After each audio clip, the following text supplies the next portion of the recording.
Boa noite, irmãos. Apesar de ter sido corretamente avisado a tempo sobre a prática da igreja, como eu provavelmente só retornarei à igreja daqui a 1 ano ou mais, eu senti a vontade de, na verdade, modificar o tema dessa noite.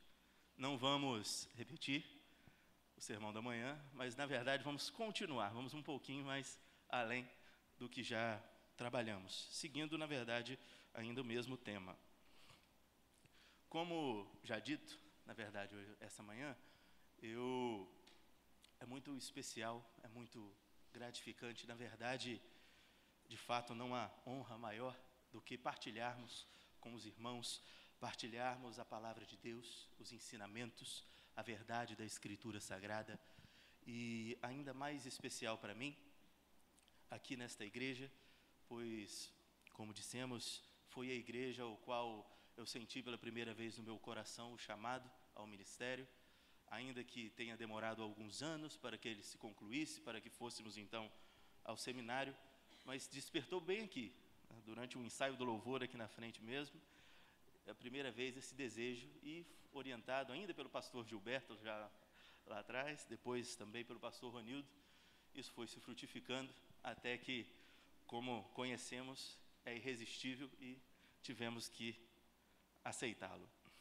Bom, também conversamos essa manhã, mas durante a EBD, sobre a igreja primitiva. E segundo o tema do mês de janeiro, uma igreja de joelhos diante do Pai, nos faz necessário continuarmos refletindo neste mesmo texto, que se encontra em Atos, capítulo 2, dos versos 42 a 47. Atos 2, 42 a 47. Um texto muito conhecido, um texto que já lemos hoje, quase não precisamos abrir as Bíblias, né?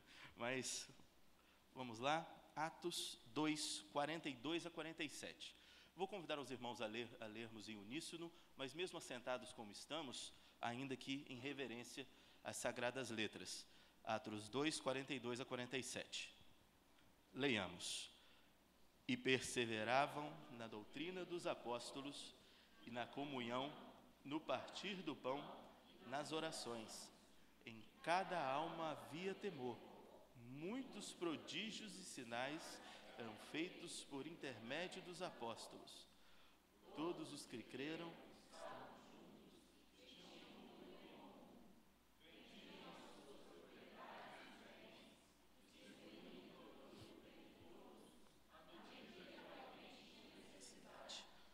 diariamente perseveravam unânimes no templo, partiam pão, casa em casa, tomavam suas refeições com alegria e singeleza de coração, amando a Deus e contando com a simpatia de todo o povo.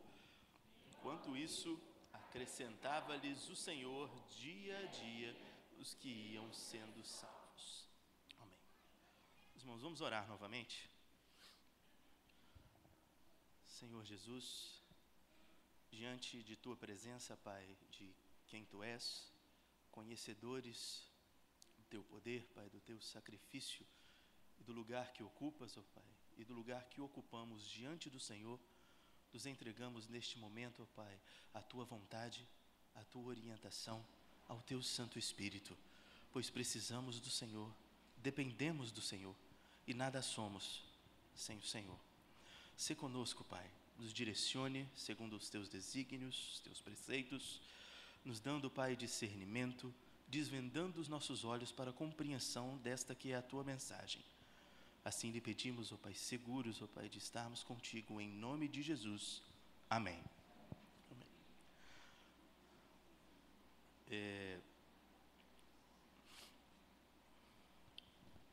Este acontecimento, o desenvolvimento desta igreja, é muito observado ao longo da história, por vezes mesmo invejado, visto como a igreja ideal, uma igreja que devemos imitar, que devemos enaltecer, admirar.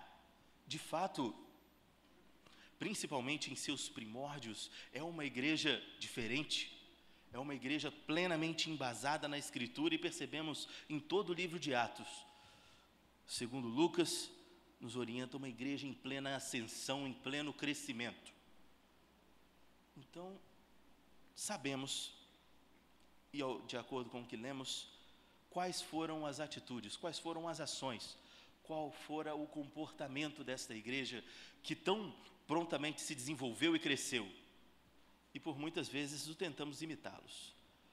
E nos sentimos distantes, diferentes desta igreja, muitas vezes desconectados, um outro tempo, um outro momento, talvez por estarem tão próximos ao sacrifício de Cristo, talvez por ter sido fundada pelos próprios apóstolos, uma igreja muito diferente da nossa, é o que costumamos pensar. Mas ao longo da Escritura percebemos que esta igreja, apesar de em franco crescimento e desenvolvimento, plenamente usada pelo Espírito de Deus, ainda é uma igreja com problemas, é uma igreja com influências externas, é uma igreja que fora atingida por falsos ensinamentos, vãs filosofias, teologias transviadas que foram prontamente combatidas pelos apóstolos.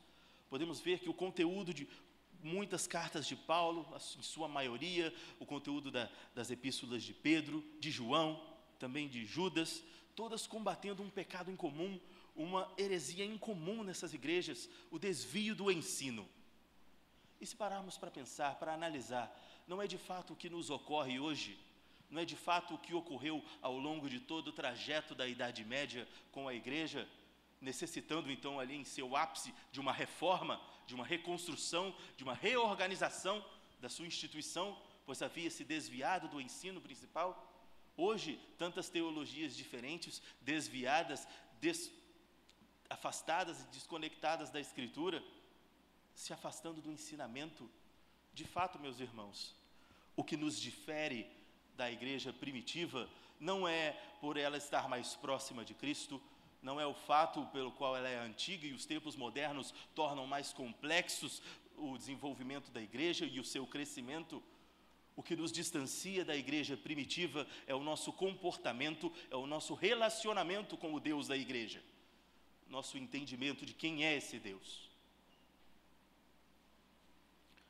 Para observarmos com mais detalhes esse acontecimento, a gente tem que voltar um pouquinho no começo de Atos, apenas em mente, no grande evento que suscitou este acontecimento, num grande evento que modificou todo tipo de relacionamento para com Deus, que transformou todo o culto, o Pentecostes. Um acontecimento tão grandioso, já ouvimos na EBD essa manhã, comentamos um pouco sobre isso, tantas pessoas tocadas pelo Espírito, ainda antes deste grande acontecimento, a orientação de Cristo para que os apóstolos não saíssem, não deixassem a Jerusalém, mas ali ficassem e esperassem a chegada do outro Consolador. Mas qual fora a atitude destes irmãos enquanto esperavam? Capítulo 1, a partir do verso 12, especificamente o verso 14, apenas para que os irmãos saibam, não vamos lê-lo, mas a atitude destes irmãos, destes discípulos, não somente deles, mas também das mulheres, Maria, os irmãos de Jesus, todos aqui estavam no cenáculo esperando, não somente esperando, mas orando, em oração, de dia e de noite, todo o tempo. Não sabemos se revezavam entre si, se oravam em conjunto, em plena comunhão. Fato destacado, irmãos, é que eles estavam em oração, esperando sim, mas em oração, em comunhão com seu Deus. E essa oração, essa interação diante de quem é o Todo-Poderoso Deus, possibilitou, preparou estes corações para o recebimento do Santo Espírito que desceu, e desceu de forma tão profunda e tão transformadora. Pois se pararmos para observar o que nos diz a Escritura, todos aqui se compreenderam. Isso é muito mais profundo do que simplesmente um entendimento idiomático entre nações divergentes, entre povos diferentes. É muito mais profundo que isso. Não sabemos aqui, como muitos afirmam, que eram línguas de anjos, tipos de línguas. Nós sabemos que, independente dos tipos, o que fora evidente era a compreensão mútua entre todos que aqui agora se entendiam, partilhavam de uma palavra de maneira pessoal, afável, plenamente compreensível entre todos. Isso, meus irmãos, é muito mais notável se pensarmos que a única vez, que a última vez que isso pôde ocorrer em toda a criação, fora antes dos tempos de Babel, onde uma maldição, onde o homem esquecera-se ali de seu Deus, esquecera-se de sua responsabilidade, das ordenanças que recebera de Deus, pensando em si mesmo, afastou-se de seu Deus e fora assim punido, quebrando a união entre o homem, a comunhão entre o homem, cessando então e iniciando-se a multiplicidade dos nossos idiomas. Não sabemos qual era o idioma anterior, como funcionava, e de fato não vem ao caso, mas depois de todo o tempo, por este momento, onde poderosamente desceu o Espírito de Deus, esta maldição, este cessar, foi quebrado, foi encerrado em prol da comunhão plena, da interação entre os irmãos sobre o Evangelho. Irmãos que agora não viam-se apenas como seres humanos, vendo apenas suas realizações, seu conforto, sua fama, como fora em Babel, mas comunhão, glórias a Deus. E isso mudou tremendamente essa igreja, não só como igreja, mas como cidadãos, pois percebemos que com essas ações, perseverando como estavam, eram plenamente bem vistos por todos, tinham o carinho de todos, e assim a igreja só fazia crescer, só fazia aumentar. Então, oração e plena ação do Espírito Santo de Deus. Estes foram os requerimentos, estes foram os requisitos para que essa igreja explodisse a essa maneira, se emancipasse tão grandemente, atingisse tantos cantos, e dela saíram tantos missionários, tantas viagens, tantos indivíduos. Essa manhã falamos sobre a carta de Paulo aos Romanos, e talvez da possibilidade de que não ele, mas outros indivíduos tivessem fundado a igreja em Roma. E uma grande possibilidade é que indivíduos, talvez, ou membros de outras igrejas fundadas por Paulo, mas talvez ainda mais antigas, membros que estavam presentes aqui, neste grande evento, nesta grande transformação que mudou completamente o caminho pelo qual o cristão se relaciona com o seu Deus. Isso deve ser observado. Essa talvez seja a única diferença real entre a igreja de hoje e a igreja primitiva. Não outra, não contexto, não circunstâncias, não dificuldades seculares, não diferente ação de Deus, mas diferente postura, diferente relacionamento da igreja para com o seu Deus. Diferença entre o entendimento de quem é o Espírito Santo de Deus e do papel e do lugar, da primazia que ele tem em sua vida, revelando Deus a você, lhe compelindo a um relacionamento com seu Deus, lhe guiando.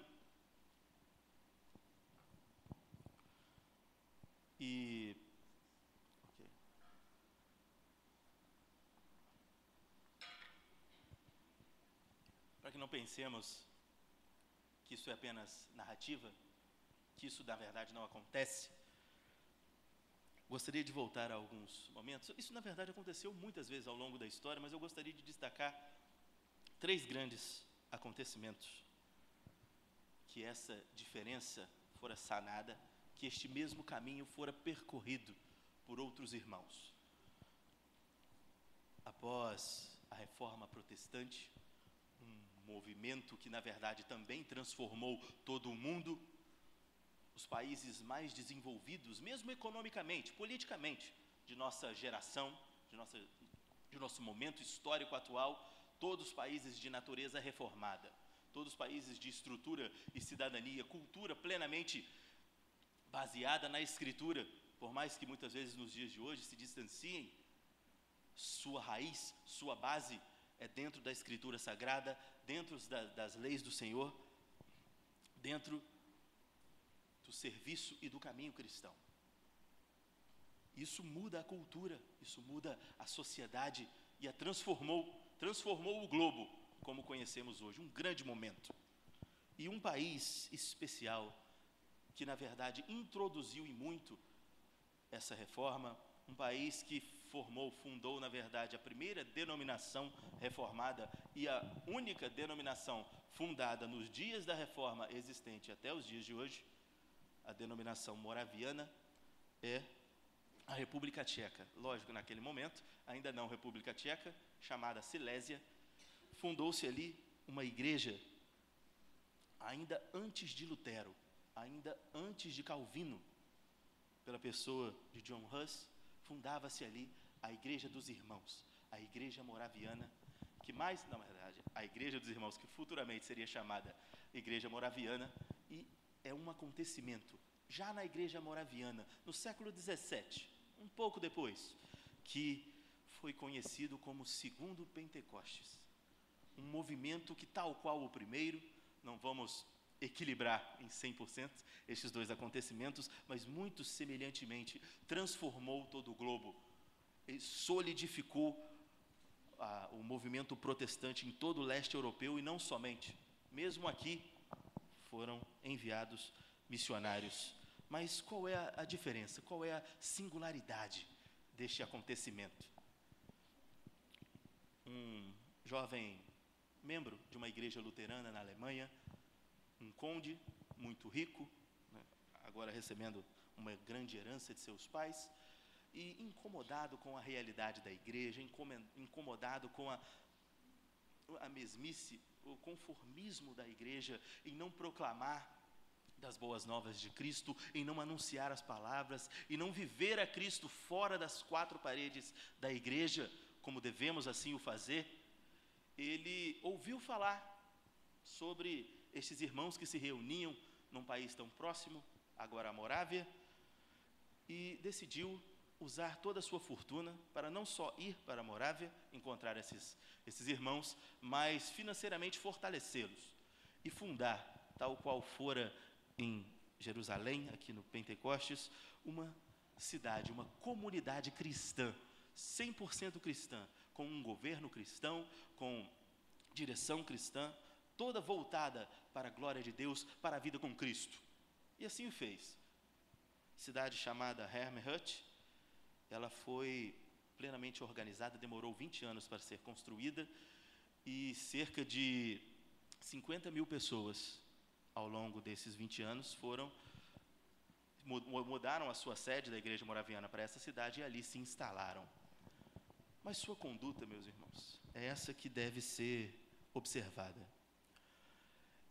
Para ser diferente do que ele vira na Alemanha, para ser diferente do que ele estava vendo ao redor do mundo, uma vida para Cristo, como comentamos hoje, o sentido, o motivo, o significado de nossas vidas, no sentido prático, não somente em um sentido conceitual, mas sabendo o que é viver e morrer para Cristo, o que é entregar-se completamente à disposição e a serviço do Evangelho, em prol deste entendimento, deste relacionamento com Deus. Estes irmãos adotaram a mesma postura que os apóstolos e aquelas mulheres adotaram quando receberam a ordem de Cristo para esperar. Pois, de fato, também não a recebemos, também não estamos esperando seu retorno, não estamos esperando aquele que será o dia. Eles se colocaram a orar. Neste caso, eles se revezaram em um grupo de 24 pessoas, 24 homens, 24 mulheres. E em casais, cada casal oraria por 1 hora por dia, por um dia somente. Só que nós comentamos que eram quase 50 mil pessoas neste momento na cidade. O que aconteceu, meus irmãos, que após essa vigília de um dia de oração intermitente, ininterrupta, onde esses casais se revezavam, orando pela comunidade, orando pelo desenvolvimento da igreja, pela proclamação do Evangelho e por uma vida melhor com seu Deus, por um relacionamento mais íntimo com seu Deus, ao fim dessa vigília, na verdade, ela não acabou. Outros 24 casais se colocaram à disposição para iniciar, então, um segundo dia de vigília e oração. E assim percorreu mais uma vez, essa corrente de oração. Ao final do segundo dia, um terceiro dia iniciou-se, ainda em corrente, com outros 24 casais diferentes. Irmãos, o notável neste acontecimento é que quase 100 anos se passaram, onde todos os dias 24 casais se colocavam diante de Deus, orando e clamando pela ação desse Deus, por novidade de vida, por diferença em seu meio. Por quase 100 anos, a igreja permaneceu em vigília e com as portas abertas, sem nunca fechar, para receber esses irmãos, e por quase 100 anos eles os receberam. Os apóstolos esperaram alguns dias até que o outro Consolador chegasse e transformasse por completo suas vidas, transformasse por completo o culto. Estes irmãos esperaram por 100 anos. E de igual modo, durante ainda uma vigília, e enquanto acontecia essa vigília, os cultos não cessavam. Os cultos continuaram acontecendo, cultos na praça continuavam acontecendo, e neste dia em particular, o grande culto estava ocorrendo à praça, enquanto ainda estava ocorrendo a vigília dentro da igreja.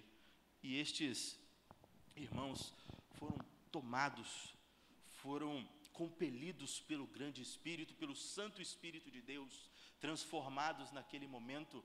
Não foram aqui impostas novas línguas de fogo, como fora anteriormente, não foi isso que aconteceu, mas um movimento, um toque tão profundo do Espírito de Deus, que inundou esses corações, eles não conseguiram mais se conter, e entenderam, que talvez pela primeira vez, ou não sei, mas entenderam tão profundamente qual o significado de viver para Cristo, que nesse momento 250 pessoas se levantaram, se dirigiram ao centro da praça, e cada um se dirigiu então a um extremo da cidade, e nunca mais retornaram. Se dirigiram aos 4 cantos do mundo para espalhar do Evangelho. Nunca, desde os tempos da igreja primitiva, mesmo após a reforma, tantos missionários, tantos proclamadores da boa nova de Cristo foram enviados, foram dirigidos, mesmo depois, não de uma só vez. Um momento histórico, um momento marcante, foi conhecido como talvez o segundo Pentecostes. Independente da validade e da profundidade desse título ao acontecimento, não podemos questionar a ação do Divino Espírito Santo de Deus aqui, no meio destes homens. E estes homens não foram simplesmente missionários pensando, vamos proclamar o Evangelho. Foram homens que viveram e se doaram tanto a esse ministério, a esse requerimento do próprio Deus, que apenas um exemplo de 2 irmãos que saíram, não nessa leva, mas na verdade cerca de 50 anos depois. Os moravianos, na verdade, são a única denominação no mundo a ter representantes em todos os países conhecidos, a ter missionários em todos os países conhecidos. Inclusive foi um missionário moraviano, Carlos Ginzburg é outro rapaz, Salomão Ginzburg, Carlos Ginzburg é um historiador, desculpe. Salomão Ginzburg aqui no Espírito Santo, que ajudou a fundar muitas das nossas igrejas presbiterianas, inclusive a igreja presbiteriana ao qual eu nasci, a igreja em Mimoso do Sul. Pois o trabalho moraviano não era fazer novas denominações moravianas, apenas proclamar a palavra de Deus. Então, se já havia uma igreja próxima, eles ajudavam no serviço para com aquela igreja.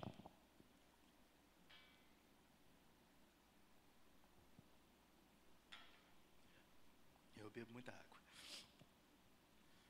Mas esses 2 irmãos, apesar de irem um pouco mais, num tempo um pouco mais no futuro, apenas um exemplo, talvez seja conhecido da igreja, mas eles já evangelizando ao longo, bem jovens mesmo, começando seu evangelismo aos 14 anos, já passando algum tempo, eles encontraram uma ilha em Hindu Kush, que hoje é parte da Caxemira, é uma ilha da Caxemira, mas não se encontra no continente, e perceberam que apesar da escravidão em muitos locais ainda não já está abolida, eles, ainda não no Brasil, eles viram uma grande comunidade de escravos, muito grande, e apenas um único senhor, um único dono. e pensamos, bom, vivemos para Cristo. E despedindo-se de seus irmãos, dos seus familiares, fizeram uma proposta, proporam um negócio para este senhor, para esse dono de escravos. Façamos o seguinte: nós somos saudáveis, somos fortes, somos firmes, e vamos lhe propor o seguinte negócio: nós nos vendemos para o Senhor, eram 2 jovens, como escravos, e o Senhor permite então que nós falemos da palavra de Deus para os escravos, que o Senhor já possui. Ele achou um tanto estranho, um tanto complexo, na verdade achou que havia ali algum truque, de alguns abolicionistas fanáticos daquele período, às vezes se atropelavam em algumas ações, mas continuou conversando, deu crédito, com certeza levado também pelo Espírito, e estes jovens foram vendidos, assinaram o devido contrato, a devida carta, para garantir sua venda, receberam o dinheiro da compra, com este dinheiro compraram, imprimiram Bíblias na Inglaterra, levaram essas Bíblias para o seu cativeiro, e ali passou-se 42 anos. 42 anos de evangelismo, de testemunho, de vida com Deus, em comunhão com aqueles escravos. Nenhum escravo fora liberto, nenhuma tentativa de fuga, nenhum pensamento abolicionista. O que esses jovens tinham na mente era apenas a proclamação da palavra de Deus. Isso que aconteceu. E após 42 anos, toda a comunidade de escravos, mesmo talvez mais alguns que foram comprados ou não, mas toda aquela comunidade fora convertida. E com o passar de mais alguns anos, esse número eu não mais o tenho, o filho daquele senhor que os comprou também foi alcançado, talvez então por algum escravo, já que eles 2 não mais viviam, e 10 anos depois da sua conversão, libertou todos os escravos, e eles não foram embora dali, continuaram vivendo ali. Um entendimento pleno, completo, do que somos diante de Deus, de para que vivemos, qual o significado, qual o sentido, como já dissemos. Uma vida para Cristo, um compromisso de vida, um compromisso de morte com seu Cristo, com o seu Criador, que é Deus, um compromisso onde não existe mais você, um compromisso que retira de você todo sentimento de grandeza, toda soberba, todo protagonismo. Não existe mais o homem, reside em si ali é Cristo, como já nos afirma o apóstolo Paulo. Cristo vive em mim, uma vida para Cristo, para a glória de Deus. Este foi o tamanho, este foi o resultado dessa grande vigília de oração, 100 anos orando, para que resultasse em plena ação do Espírito Santo, que impeliu, que compeliu, que construiu essa identidade missionária, esse evangelismo, meus irmãos, que não é um requerimento, que não é uma ordenança simplesmente de Cristo, mas que é uma realidade de vida. Nós não evangelizamos porque é simplesmente responsabilidade do homem. Nós não caímos em discussões sobre soberania, sobre eleição e evangelismo. Isso não nos importa. Nós evangelizamos porque não cabe em nós, porque ultrapassa nosso coração, porque precisamos dividir, tal qual a mudança, tal qual a profundidade dessa transformação. Isso é a conversão. Dividimos as mais sutis e mais singelas notícias. Toda boa nova, toda boa notícia nós queremos dividir com os irmãos, com os iguais. Passei no vestibular, contamos para todo mundo. Fui para o seminário, contei mesmo para todo mundo. Um dos melhores dias da minha vida.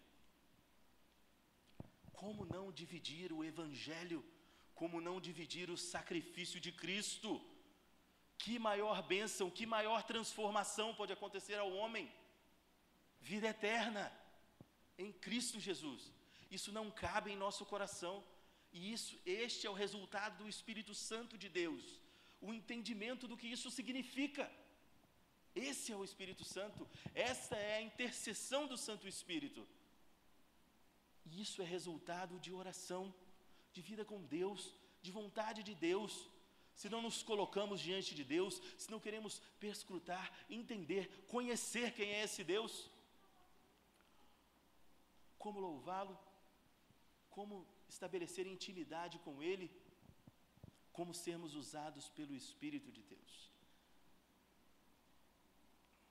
Ainda observando experiências dessas igrejas tão transformadoras, talvez os irmãos não conheçam muito do comportamento indígena brasileiro, mas também não sei se os irmãos se lembram, já tem um pouco tempo, antes de seminarista eu sou historiador e arqueólogo, então meu rumo era outro, não era esse não, mas estudando arqueologia indígena brasileira, observando um comportamento muito belicoso, muito difícil entre tantas etnias, tão variadas tribos, muitas vezes se contrapondo por pontos territoriais, e muito difícil convivência ao longo, por isso tão nômades também, ao longo de sua história em nosso país e no território nacional. Alguns amigos, na verdade 2 amigos conhecidos meus, foram, no meio desse ano, foram chamados, apesar de recentemente ordenados pastores, ordenados ministros, sentiram no coração o chamado do Espírito para as missões. Quiseram ser missionários. E, de fato, todo missionário é um pastor e todo pastor tem de ser um evangelista, então todo pastor é um missionário. E campo, todos são campos em potencial. Então, na verdade, só trocaram de campo. Mas não somente decidiram ser missionários, como durante uma palestra que assistimos sobre evangelismo indígena, Ronaldo Lidório estava lá, esse também muito conhecido de toda a igreja, e ouvindo os testemunhos deles, e que a igreja em Roraima precisava urgentemente de ministros, urgentemente de pastores, para proclamar mais crescimento, para mais desenvolvimento da igreja, que também está em franco crescimento. Estes meninos se levantaram e nós vamos. O pastor estava fazendo um pequeno apelo a esse convite e estava dizendo que ao fim do culto, quem se interessasse fosse conversar com ele, mas eles não resistiram, não aguentaram e revelaram na hora do culto mesmo. E foram. E eu, quando cheguei aqui, conversando no WhatsApp, descobri o que esses meninos encontraram chegando em Roraima, chegando literalmente no meio do mato, onde era a igreja. Eles esperavam uma igreja pequena, não sei se numa oca ou qualquer tipo de coisa, mas esperavam uma igreja pequena, chão batido, alguns índios um tanto teimosos, difíceis de se lidar. Na verdade, é bem assim que a cultura já nos mostra mesmo, preguiça e teimosia. No entanto, meus irmãos, eles encontraram um cenário completamente diferente. Totalmente diferente do que esperavam. Uma igreja longe de tudo, numa ilha, no meio do rio, afastada de tudo, em viagem de um dia, de qualquer ponto da costa até aquela ilha. Já começou por aí, estranho. Mas essa é a parte mais simples, é a parte mais tranquila de todo o trajeto. Bom, é quase um dia a pé, na mata, mais um dia até chegar na ilha de viagem, mas o fato mais surpreendente foi o que eles encontraram na ilha. Uma igreja com quase 700 membros, de 17 tribos diferentes, de 4 troncos étnicos diferentes do Brasil, dos quais 11 dessas 17 tribos são extremamente belicosas, 2 são antropofágicas, canibais, é isso mesmo. Até hoje, não é coisa antiga não é século 17, não é colonial, é hoje. Tribos extremamente belicosas e que, independente de serem resistentes contra o homem branco, contra os intuitos do cristianismo, são entre si extremamente rivais. No entanto, uma igreja gigante, uma igreja de 6.000 metros quadrados, com quase 700 membros, na verdade, fora os outros cristãos, com 6 pastores que não dão conta de revezar entre o campo missionário e cuidar da igreja, dado ao grande apelo indígena para que eles os visitem, para que eles os ensinem a orar. Um projeto de 22 anos que índios com línguas todas diferentes, se a sua língua fora unificada, não dentro da tribo, mas unificada para a igreja no Inhangatu, eles não possuem escrita, então estes irmãos, os pastores fundadores desse campo missionário, produziram uma escrita baseada no nosso alfabeto para o Inhangatu, ensinaram a escrita do Inhangatu para estes índios, para estes irmãos, e traduziram há cerca de 2 anos a Escritura Sagrada, por completo, e distribuíram entre esses índios. E a previsão é de que nos próximos 10 anos ela dobre de tamanho, agora com a facilidade de acesso e de interação entre todos eles. 22 anos. E estes 22 anos foram passados tal qual nos indica o testemunho moraviano, tal qual nos indica o testemunho dos apóstolos. Estes homens, grandes homens de oração, não conheciam o idioma indígena, não são profissionais filólogos, tradutores, não são historiadores, não são arqueólogos, nada conheciam sobre o comportamento indígena. Apenas impelidos pelo Espírito Santo, sentiram em seu coração que é ali que deveriam estar, ali deveriam ficar, e plenamente em oração, se dedicando, de dia e de noite, em todo o tempo, sem revezamento, por 22 anos, até que isso se concretizou. E isso está lá em Roraima, mas está aqui do lado. Grandes acontecimentos, grandes ações do Espírito Santo, modificando, transformando, guiando igrejas ao nosso lado, nos dias de hoje, ao longo da história. E qual é a diferença entre essas igrejas, entre estes homens e a igreja primitiva? A Escritura nos diz, no verso 42, que eles perseveravam na doutrina, na comunhão, no partir do pão e nas orações. 4 aspectos. Perseveravam na doutrina, ou seja, se esmeravam na palavra, no conhecimento, no entendimento de qual é o requerimento, qual é a ordenança de Cristo, de quem é Cristo. Ele como lente, como centro da Escritura, como lente que devemos usar para ler, para estudar e entender o que é a Escritura Sagrada, Cristo no centro de tudo. Primeiro aspecto. Um segundo aspecto, que é resultado do puro entendimento de Deus, resultado do fruto do Espírito Santo, que se faz presente àqueles a qual Deus escolheu, segundo sua vontade, plena comunhão, interação. Comunhão aqui, meus irmãos, essa palavra é muito mais do que um simples ajuntamento. Essa palavra comunhão, em seu idioma original, deduz dependência. Estes irmãos não somente interagiam em conjunto, mas precisavam uns dos outros e se faziam necessários uns para com os outros. Relação total, extrema e profunda entre si. Essa comunidade que se formou, vender seus bens, vender suas coisas em prol de ajuda, em prol dessa assistência. Isso em nenhum momento que nós lemos foi um requerimento dos apóstolos, foi um requerimento de Cristo. Foram circunstâncias da igreja, consequência de uma vida íntima, consequência do entendimento do Evangelho. E isso os extrapolou. Tal qual é o evangelismo, tal qual é a boa nova, isso ultrapassou o coração desses irmãos. Nas festas judaicas, ao longo de todo o Antigo Testamento, era regra, era uma prática comum do judeu estender sua mão ao necessitado, estender sua mão ao estrangeiro, às viúvas, às crianças. Era uma prática plena, era um comportamento adequado em festas judaicas, você desfazer-se de um bem em prol de uma ajuda. O que percebemos aqui é que a festa ultrapassou o dia, a festa tornou-se a vida, uma festa de vida ao sacrifício de Cristo. E essa prática também ultrapassou aquele momento.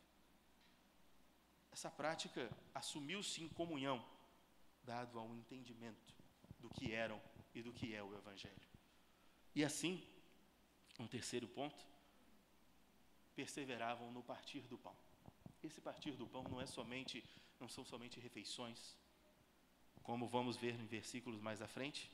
Esse partir do pão é a comunhão com Cristo, é a Santa Ceia do Senhor. esse partir do pão nos indica que tão plenamente perseverando na doutrina, tão plenamente dedicados e dependentes em comunhão entre si, esta igreja era dependente e exercia comunhão com seu Criador. Entendidos de quem Ele é, entendidos de quem o eram, exerciam plena comunhão com o seu Senhor, certos na memória do que fora o sacrifício de Cristo. E por fim, o que pode dar o último ponto sobre em que perseveravam nas orações. Naquelas mesmas orações, talvez, de que os apóstolos se esmeraram enquanto esperavam a descida do Espírito, agora estes irmãos perseveravam nessas orações, perseveravam orando, se entregando a esse Deus, perseveravam orando pelo relacionamento pleno com Deus, e essa perseverança na doutrina, na comunhão, no partir do pão e nas orações, possibilitou este grande crescimento, este grande avanço da igreja, essa grande potência que tanto nos admira, que tanto queremos imitar, mas que por muito nos distanciamos em comportamento e em relacionamento com Deus. Requerimentos simples, requerimentos diretos e de fácil acesso, para aprendermos e para perscrutarmos quem é esse Deus. Como dissemos, meus irmãos, Deus é imenso, é infinito, grandioso demais para o entendimento de mentes humanas. Um Criador não pode ser plenamente entendido, inteligível para a sua criação. Mas Ele se revela, Ele se traduz em sua Escritura e nos dá pleno acesso e pleno entendimento, segundo o seu Espírito, para que possamos compreendê-lo. Não vamos conhecê-lo por completo, meus irmãos, não antes da eternidade, quem sabe então o que será a eternidade, mas podemos tateá-lo, podemos percebê-lo, ao passo que Ele se entrega e se revela a nós, e é isso que Ele nos convida. Ele nos convida a esse relacionamento, a essa interação, a esse diálogo, a essa abertura, para que Ele se faça em nós. Ele pede disposição, Ele pede para que você se concentre nele, no reino, e todo mais a Ele pertence, e Ele suprirá segundo sua santa vontade. Nós somos a mesma igreja, governados pelo mesmo Espírito, podendo ser usada de igual maneira. Cristo, Deus, seus sinais não são produtos de um livro, não são restritos a uma época, a um momento. O mesmo Cristo, o mesmo Deus, se faz vivo e presente nos dias de hoje, seus sinais são presentes nos dias de hoje, seus milagres se fazem hoje. Não existe momento novo, nada mudou, o mesmo Deus está aí, mas nossa disposição quanto ao relacionamento com Ele está completamente diferente. E este é o ponto que nos distancia da igreja primitiva. Estes irmãos, novamente os moravianos, oraram por 100 anos. Sou seguro em dizer que é muito difícil que um indivíduo que começou a orar no primeiro ano estivesse lá no 100º. Esses indivíduos oraram por toda a sua vida, incessantemente, todo dia. E eles não viram a grande transformação que ocorreu.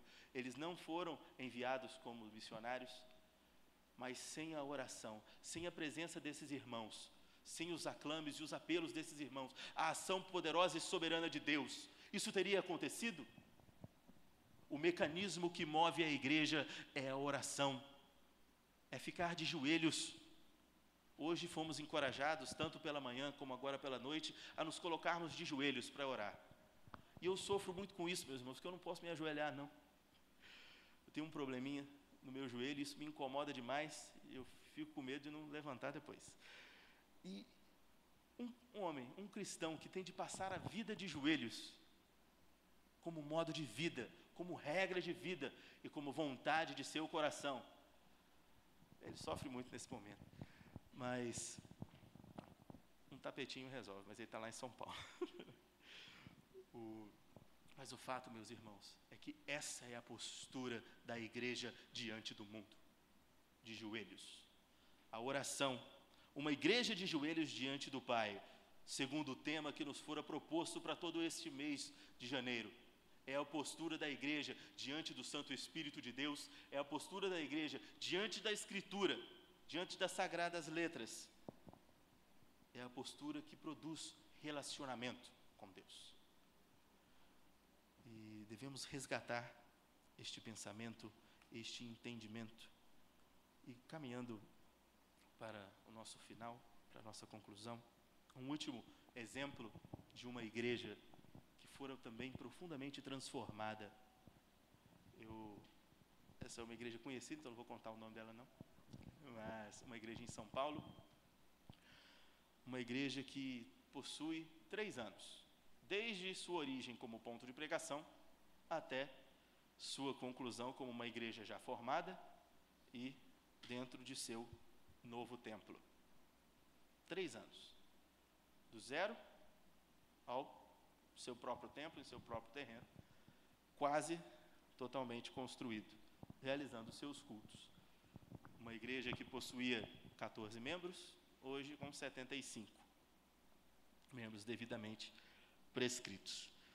Uma igreja que enfrentou muitos problemas, muitos desafios, uma igreja que não foi cuidada, que não foi zelada pelo seu presbitério, que não recebeu ajuda, não recebeu nenhum auxílio, onde seus projetos foram constantemente cancelados, dificultados, muitas vezes por própria ação humana, mas com toda certeza, com plena certeza, guiada pelo Espírito, todos esses intempéries, esses infortúnios, também levados pelo Espírito de Deus, uma igreja que ficou em oração, que persistiu em oração ininterrupta por todo este tempo, ao longo destes anos. São poucos anos, não são 22, não são 100, são 3 anos. Mas foi uma igreja profundamente usada por Deus, profundamente transformada, não somente transformada, mas uma igreja transformadora, que muito mudou naquela realidade, muito mudou em seu presbitério, uma igreja presbiteriana, uma igreja local, uma igreja próxima a nós, uma igreja que, por quase todos os presbitérios de São Paulo, são 9 presbitérios, por cerca de 7 presbitérios, foi a primeira igreja a se completamente legalizar no Estado. Primeira IPB, IPBs de 40 anos, IPBs de 70 anos, e essa foi a primeira igreja presbiteriana do Brasil a se formalizar legalmente na prefeitura, a conseguir todos os trâmites, e o mais importante disso, meus irmãos, que não tenham como contar com tantos detalhes, mas tudo foi um milagre.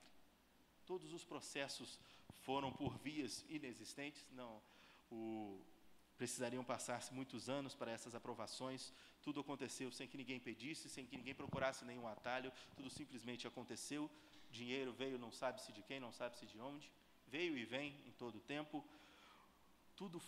o terreno foi doado, a construção do templo foi praticamente realizada pelos próprios membros da igreja, tudo aconteceu de uma maneira muito sobrenatural. Isso assustou um pouco os irmãos, não esperavam por uma ação tão profunda e tão direta de Deus.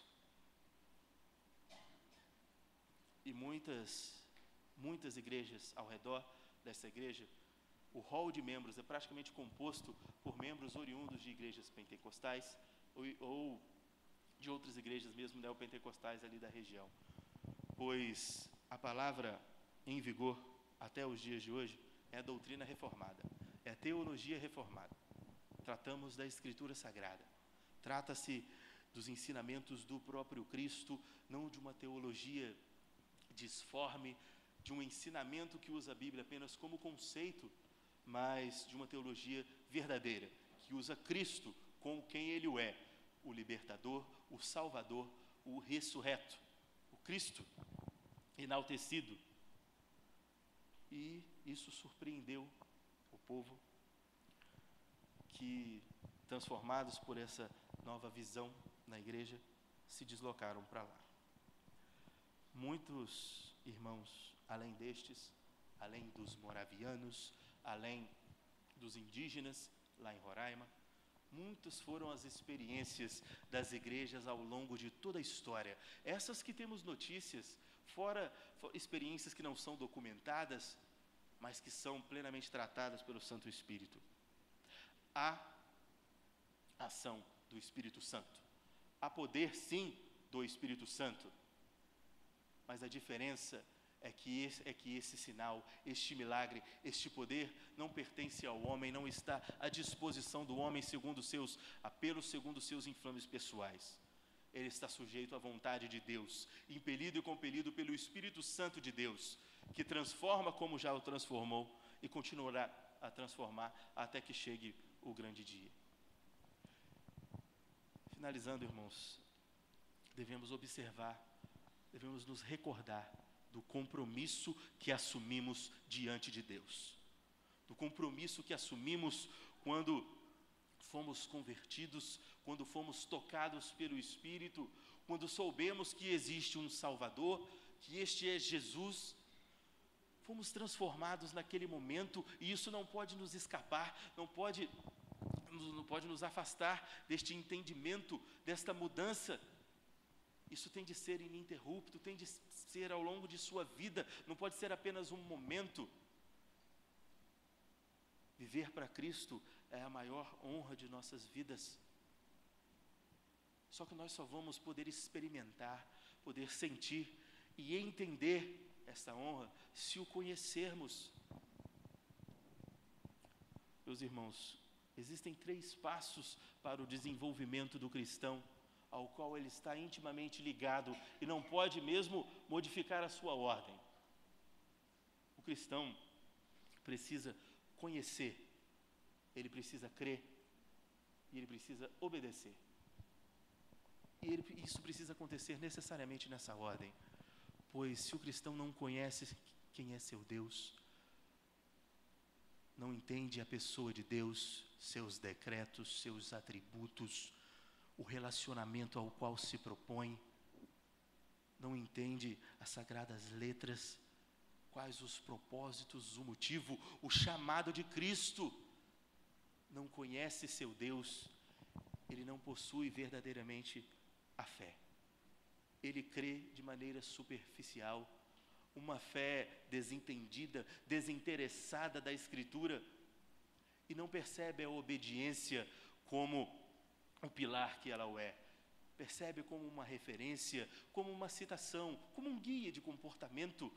A obediência não é isso.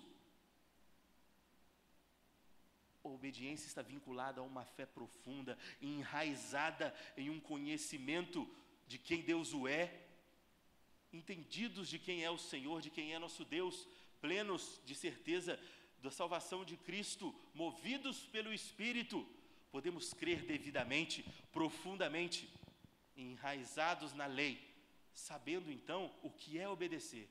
E isso, a obediência se torna então diferente. Somos compelidos à obediência, impelidos a ela. Ela não é mais difícil, complicada, distante, antiquada.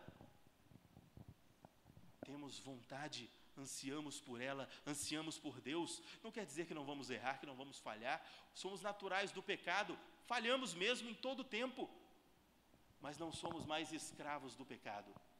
Deus nos livrou, Cristo nos livrou deste jugo. Somos pecadores, mas estamos agora firmados em Cristo, escravos de Cristo e não mais do pecado. E essa obediência afável, tranquila, é que nos aproxima de tempo em tempo ao Senhor, de que nos dá este relacionamento tão agradável, tão grandioso e indescritível que podemos encontrar com o nosso Deus, que podemos exercer segundo seu Santo Espírito. Deus nos convida a isso. Independente de nossa postura, independente de como estamos diante de Deus nesse momento, o caminho de todos esses irmãos que citamos nos exemplos, o caminho dos irmãos na Sagrada Escritura, o caminho da igreja primitiva, fora exclusivamente esse, a oração, que antecedeu a tudo e que concluiu a tudo.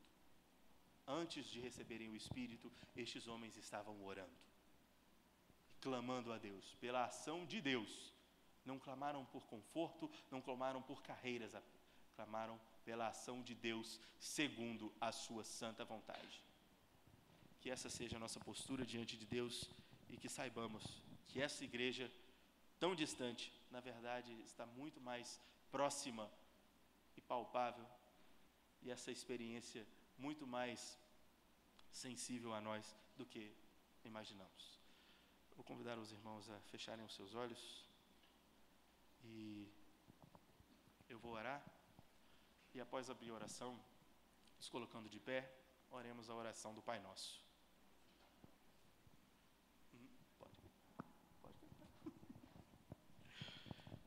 Vamos orar, meus irmãos. Senhor nosso Deus, quem somos diante de Ti, Pai? Somos nada, somos pouco, somos pó.